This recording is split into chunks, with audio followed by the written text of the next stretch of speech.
नमस्ते मेरी प्यारी बहनों, राजस्थानी व्रत कहानियाँ चैनल में थार सबको स्वागत है। अगर थे अब ताईं चैनल ने सब्सक्राइब कोने करया तो जल्दी कर लियो। जय श्री कृष्णा दोस्तों।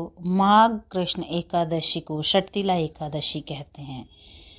एक समय दालम्ब ऋषि ने पुलत्स्य ऋषि से पूछा कि हे महाराज, पृथ्वीलोक में मनुष्य ब्रह्म हत्या आदि महान पाप करते हैं, पराये धन की चोरी तथा दूसरे की उन्नति देखकर ईर्ष्या करते, साथ ही अनेक प्रकार के व्यसनों में फंसे रहते हैं, फिर भी उनको नरक की प्राप्ति नहीं होती। इसका कारण क्या है? वो ना जाने कौन कौन सा दान पुण्य करते हैं जिससे उनके पाप नष्ट हो जाते हैं। ये सब कृपापूर्ण आप कहिए। पुलत्स्य मुनि कहने लगे, हे महाभाग, आपने मुझसे अत्यंत गंभीर प्रश्न पूछा है। इससे संसार के जीवों का अत्यंत भला होगा। इस भेद को ब्रह्मा, विष्णु, रुद्र और इंद्र आदि भी नहीं जानते, परंतु मैं आपको इसका गुप्त भाव अवश्य कहूँगा। उन्होंने कहा कि माघ मास लगते ही मनुष्य को स्नान आदि करके शुद्ध रहना चाहिए।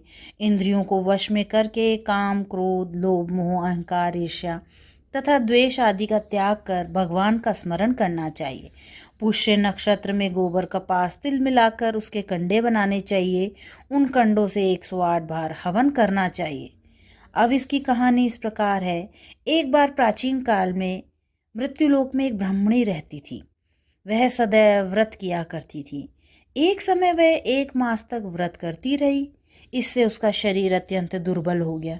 यद्यपि वह अत्यंत बुद्धिमान थी, तथापि उसने कभी देवताओं या ब्राह्मणों को निमित्त अन्न या धन दान नहीं किया था। इससे मैंने सोचा कि ब्राह्मणी ने व्रत आदि से अपना शरीर शुद्ध कर लिया, अब इसे विष्णु लोक तो मिल ही जाएगा, परंतु इसने कभी अन्न का दान तो किया ही नहीं, इससे इसकी तृप्ति होना कठिन है। भगवान ने आगे कहा, ऐसा सोचकर मैं भिखारी के रूप में मृत्युलोक में उस ब्राह्मणी के पास गया और उससे भिक्षा मांगी। मैंने कहा, मुझे भिक्षा दीजिए। इस प्रकार उसने एक मिट्टी का डेला लेके मेरे भिक्षा पात्र में डाल दिया। मैं उसे लेकर स्वर्ग में लौट आया। कुछ समय बाद ब्राह्मणी भी शरीर त्याग कर स्वर्ग में आ गई। उस ब्राह्मणी को मिट्टी का दान करने से स्वर्ग में सुंदर महल मिला, परंतु उसमें अपने घर को अन्न आदि सब सामग्रियों से शून्य पाया। घबरा कर वह वापस मेरे पास आई और कहने लगी, भगवान, मैंने अनेक व्रत आदि किए हैं, आपकी पूजा की है, परंतु फिर भी मेरे घर अन्न आदि सब वस्तुएं शून्य हैं। इसका क्या कारण है? इस पर मैंने कहा, पहले तुम अपने घर जाओ। देव स्त्रियां आएगी तुम्हें देखने के लिए। पहले उनसे षटतिला एकादशी पुण्य और विधि सुन लो, तब द्वार खोलना। मेरे वचन सुनकर वह अपने घर गई। तब देव स्त्रियां आई और द्वार खोलने को कहा तो ब्राह्मणी बोली, पहले आप मुझे देखने आई हैं, पर एक बार मुझे षटतिला एकादशी की कहानी सुनाएं।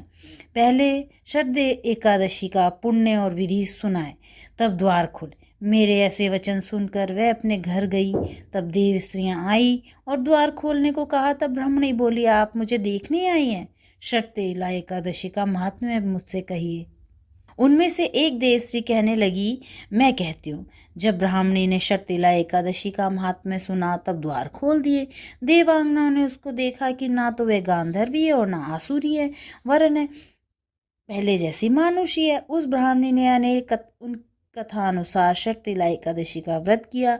इसके प्रभाव से वह सुंदर और रूपवती हो गई तथा उसका घर अन्न आदि से सामग्रियों से संपन्न और युक्त हो गया। अतः मनुष्यों को मूर्खता का त्याग कर षटतिला एकादशी का व्रत और करना चाहिए। लोभ ना करके तिलादि का दान करना चाहिए। इससे दुर्भाग्य, दरिद्रता तथा अनेक प्रकार के कष्ट दूर होकर मोक्ष की प्राप्ति होती है। एकादशी का मतलब ही है 10 इंद्रियों सहित मन को भगवान में लगा देना। यही एकादशी है। जय श्री कृष्णा दोस्तों।